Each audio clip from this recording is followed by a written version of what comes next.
जय श्री कृष्ण। आज हम श्रीमद् भगवत गीता में सुनेंगे। उदाहरणार्थ, विश्वामित्र मूलतः क्षत्रिय थे किंतु बाद में वे ब्राह्मण हो गए। इसी प्रकार परशुराम पहले ब्राह्मण थे किंतु बाद में वे क्षत्रिय बन गए।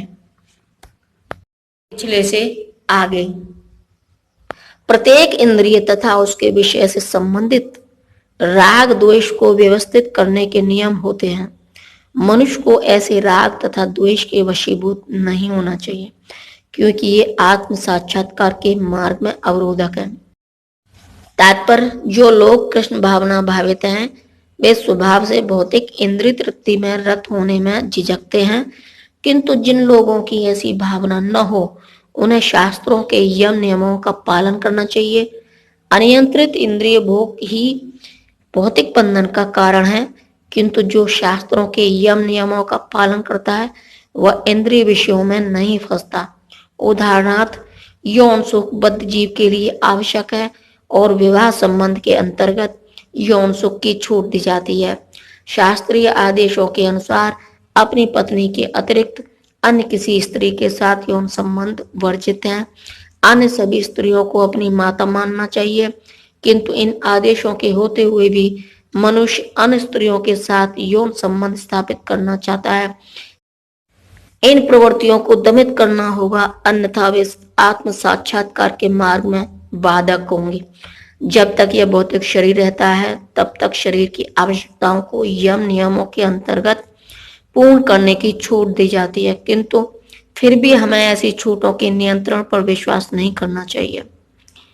मनुष्य को अनासक्त रहकर इन यम नियमों का पालन करना होता है, क्योंकि नियमों के अंतर्गत इंद्रिय तृप्ति का अभ्यास भी उसे पथभ्रष्ट कर सकता है। जिस प्रकार के राजमार्ग तक में दुर्घटना की संभावना बनी रहती है, भले ही इन मार्गों को कितनी ही सावधानी से देखभाल क्यों न की जाए, किंतु इसका कोई आश्वासन नहीं दे सकता कि सबसे सुरक्षित मार्ग पर कोई खतरा नहीं होगा। भौतिक संगति के कारण अत्यंत दीर्घ काल से इंद्रिय सुख की भावना कार्य करती रहती है। अतः नियमित इंद्रिय भोग के बावजूद भी गुमराह होने की हर संभावना बनी रहती है। अतः सभी प्रकार से नियमित इंद्रिय भोग के लिए किसी भी आसक्ति से बचना चाहिए। लेकिन कृष्ण भावना अमृत ऐसा है कि इसके प्रति आसक्ति से या सदैव कृष्ण की प्रेमा भक्ति में कार्य करते रहने से सभी प्रकार के इंद्रिय कार्यों से विरक्त हो जाती है। अतः मनुष्य को चाहिए कि वह किसी भी अवस्था में कृष्ण भावनामृत से विरक्त न होने की चेष्टा करे और समस्त प्रकार की इंद्रिय आसक्ति से विरक्ति का उद्देश्य अंततः कृष्ण भावनामृत के पद पर आसीन होना है। अपने नियत कर्मों को दोषपूर्ण ढंग से संपन्न करना भी अन्य के कर्मों को भली भांति करने से श्रेयस्कर है। स्वी कर्मों को करते हुए मरना पराये कर्मों में प्रवृत्त होने की अपेक्षा श्रेष्ठतर है, क्योंकि अन्य किसी के मार्ग का अनुसरण भयावह होता है।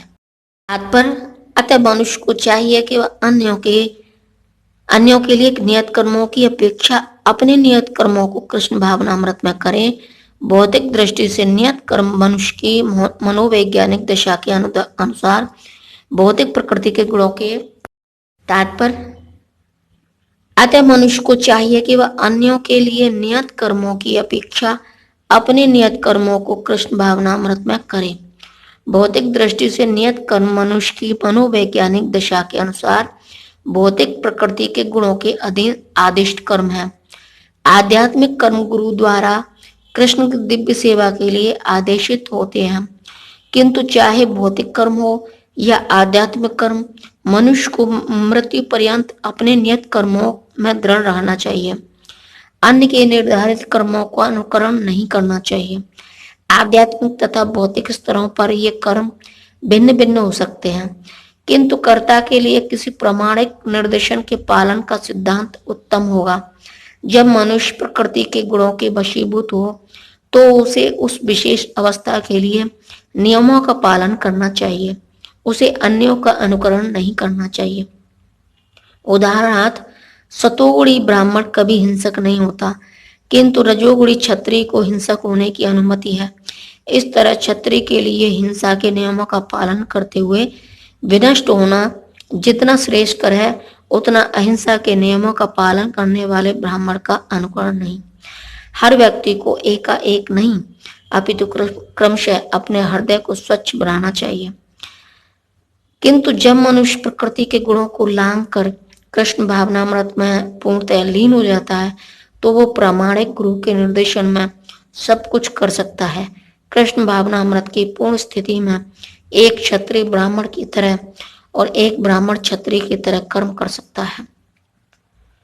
दिव्य अवस्था में भौतिक जगत का भेदभाव नहीं रह जाता। उदाहरणार्थ विश्वामित्र मूलतः क्षत्रिय थे किंतु बाद में वे ब्राह्मण हो गए। इसी प्रकार परशुराम पहले ब्राह्मण थे किंतु बाद में वे क्षत्रिय बन गए। ब्रह्मा में स्थिति होने के कारण ही वे ऐसा कर सके, किंतु जब तक कोई भौतिक स्तर पर रहता है उसे प्रकृति के गुणों के अनुसार अपने कर्म करने चाहिए, साथ ही उसे कृष्ण भावनामृत का पूरा बोध होना चाहिए। जय श्री कृष्ण।